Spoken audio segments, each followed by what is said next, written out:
I just had one go for and miss it. I'm just gonna try to get him to come back.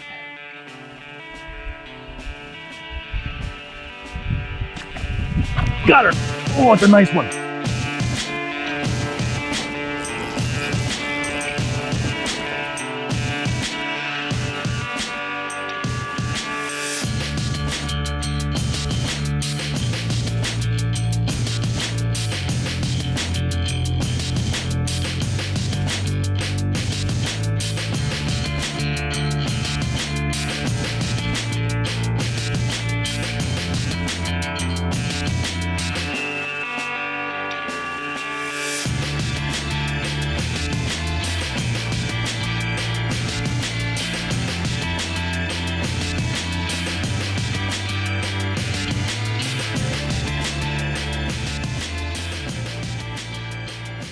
Hey folks, how's it going? Kambotrout here. Look who I got with me. Yeah. What's up, Tommy? Today we're doing something different, man. Like, you know, wonder of wonders, I'm not crossing the Bay Bridge today. We're actually going to try some Westside snakehead. Now, I'm not going to say where, because I don't like blowing up places, but it's fairly well known. But we're going to try and find some of the water over here that's a little bit more untouched. We'll see if we can pull that off or not. And make sure you stick around for the end of the video, where I'll show you a lot of the tools that I use to find those new and hopefully less pressured waters. We got overcast skies. I've heard that the bite on the western shore is often better with sunny skies over here. So, I mean, we'll see how that goes. It was a little bit of a cold front last night, a little bit of rain before that. We don't have the conditions exactly working in our favor. We'll see how it goes, folks. Let's get on the water and let's see if we can put some hooks to fish, man. All right, folks, here we are. I'm on new water on the west side of the bay this time, trying to find some quality water for snakehead. Just started fishing with a good long pedal to where I've been trying to get to, and honestly, I'm still not quite there. But I found a feeder creek that's just begging to be fished. No signs of movement yet. As I said in the car, I think it's going to be a PM bite today. You know, we're at high tide right now, so the snakes potentially can be way up in the cover, which is not good. Makes it very difficult to reach them, shrinks their strike zone. And on top of that, it's a little bit chilly out. You know, I mean, not really, it's in the 70s or so, I would think. But I'm gonna give it a shot, see what I can make move, and I'll check back in, hopefully soon, with a fish. Folks, it feels good. Fish on and feels good. Oh, it's a big bass. Oh, it's a big bass. That is a nice bass. Yes. Come here. Come here. Come here. Yeah. That's a solid way to start the day. Look at that, will you? Look at that, will you? Yes, sir. That is a nice bass. Oh, you gorgeous beast. I gotta get a measurement on you. Let's see what we have here. 18 and a half. 18 and a half. Thank you, gorgeous. Mwah. Oops. I knew I should have started recording. As soon as I saw that structure and made the cast, I knew I should have started recording. What do we have here? What is that? That's a snake. That's a snake. Yes, sir. That's what we're here for. And don't get me wrong, I love catching big bass, but I am here for these Westside snakes. I knew by the strike it was probably a snake. Came from right over here. I'm back in this area now where there's not a lot of typical snakehead cover. When I saw how shallow it was, I saw the little bit of submerged timber. If you can't find grass for the snakehead, the next best thing in my experience is usually submerged timber. And sure enough, here she is. And she's a nice one too. She'll go mid-20s. Now her mouth looks jacked up, like someone's probably caught her and released her at some point. Oh yeah. Yeah, her jaw is jacked up. I mean, jacked up. Someone did a number on this poor fish. I don't even know if my lip grippers are gonna work, honestly. But here, let's get a shot of her real quick. There's a Westside snake. I do most of my fishing on the eastern shore of Maryland. And I've been hearing that they're getting to be in good numbers over here now, so I figured it was time. Oh, you poor girl. God, your jaw is all jacked up. I think she shook the hook free. That's good. Oh, I love how tough you fish are. You are such cool fish. But here, look at her jaw. I'll see if I can show it to you. Can you see how jacked up that jaw is? I mean, someone did a number on her. Poor fish. But thank you, girl. Thank you for being my PB on the west side. Yes. All right, you. So that's 2 fish so far. That 18.5-inch largemouth and a 24-inch snakehead. And man, when you're scouting new water, that's a good start, man. Good start.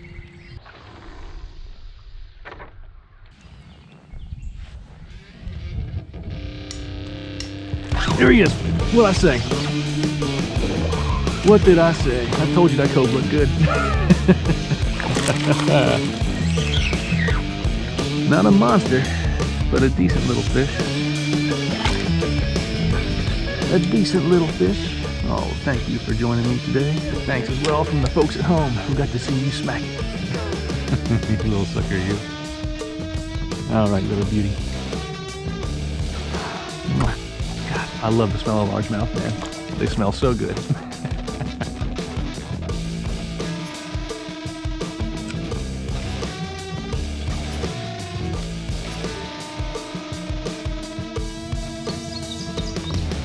Oh, there you are.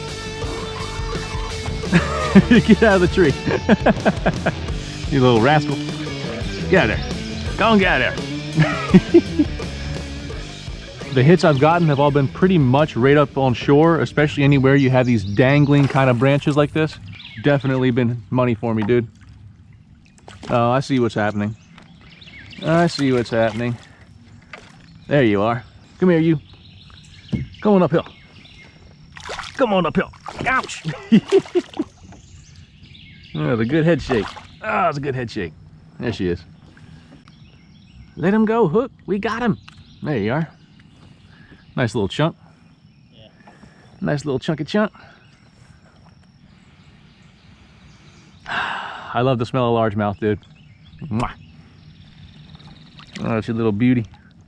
Go and get now. Get, I say. That's some quality looking water right there. Another nice snake, folks. Right off this shoreline that I said we're gonna have them. There she is. Folks, that slowed down presentation, tight to cover. It's nothing new if you've been watching my channel. I harp on that stuff all the time. Yeah. Oh, jeez. Hook's free. Hook's free. Excellent. Unhooking a snakehead is oftentimes one of those difficult parts. Every one I've caught today shows damage from previous encounters, I'm assuming, with humans. The first one, certainly, his jaw was all jacked up. And this one, there she is. And if you look at the underside of her gills, either she got in a fight with something, or something was trying to kill her, and I'm thinking it's the latter. Because the damage starts up at the top. But another beautiful fish. All right, you. Look at those beautiful patterns.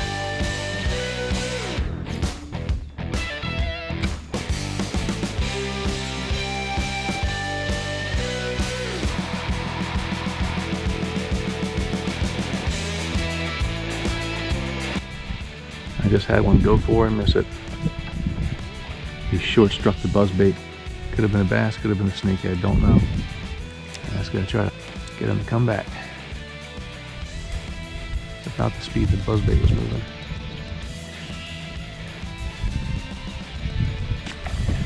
Got her! Oh, it's a nice one. Oh, mother fudger. Oh, it's a nice one. Oh, fudger. That was a 10-pounder. That was a 10-pounder. Oh, I am all jacked up. GoPro, stop recording. Folks, that one hurt.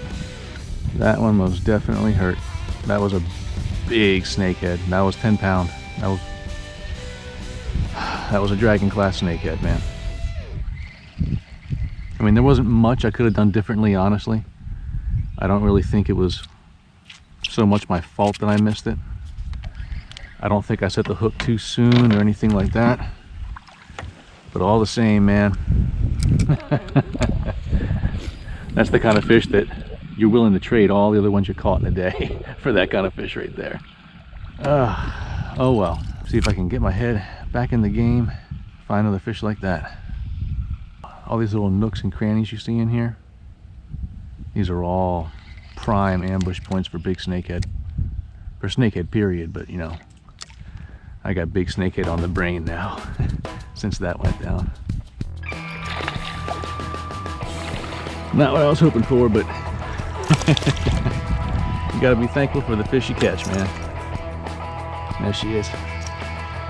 And there she's off. All right, little bud. All right, little bud. Folks, as you can see by the giant cloud of dust next to me, I just spooked another one. There are definitely some fish on this shore to be caught. Got him. There he is. Good fish. Good fish. Feels like a snake.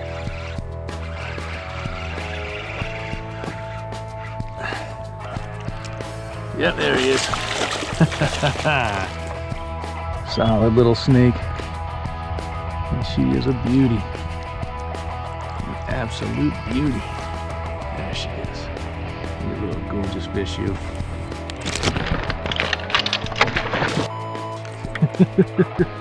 Come on, knucklehead. There we go. I lost a 10-pounder back there, dude.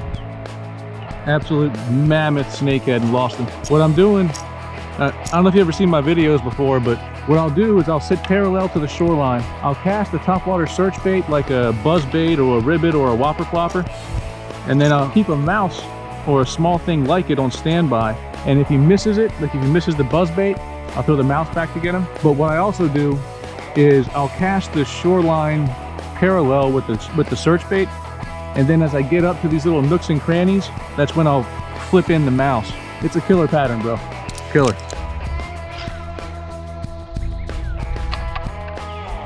Come on, sneaky snake.